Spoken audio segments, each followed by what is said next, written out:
What is a short sale if people don't know? A short sale is a sale. You're selling the home to another buyer, but you're shorting the bank. That is, the bank doesn't get the entire amount that is owed to them. Let me just give you a real quick example. Let's say you owe $500,000 on the first mortgage to a lender, but the property values have fallen and your house is not worth enough, so you can't sell it and pay the bank back the entire amount that you owe the bank. So let's say the bank gets paid off $400,000.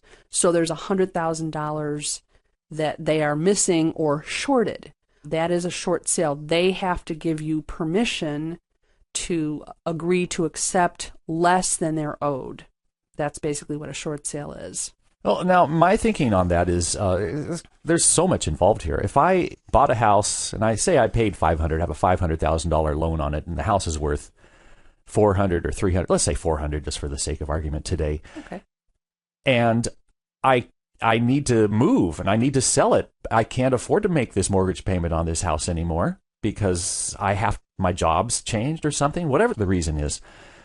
Is it all my fault that the house is worth less than what I bought it for, or should the bank take some of this responsibility? I think and that's why I think short sales are important. Maybe it's better to do a short sale than to do a foreclosure on it and just let the whole thing, walk away from it. You brought up a great point, Dan.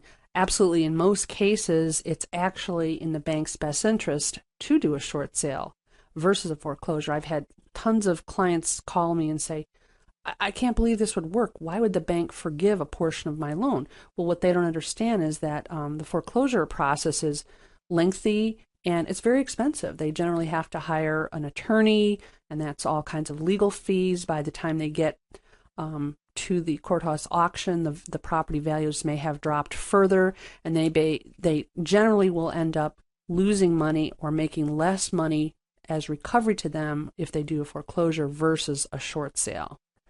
And you are a broker, a real estate broker, correct?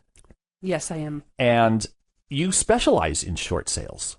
Now, that is something that somebody that is wanting to move or leave their home, that's something important for them to know, because the short sale process is not something every realtor knows about or knows all the details. It's a very involved process, isn't it? Yes, you're right, Dan.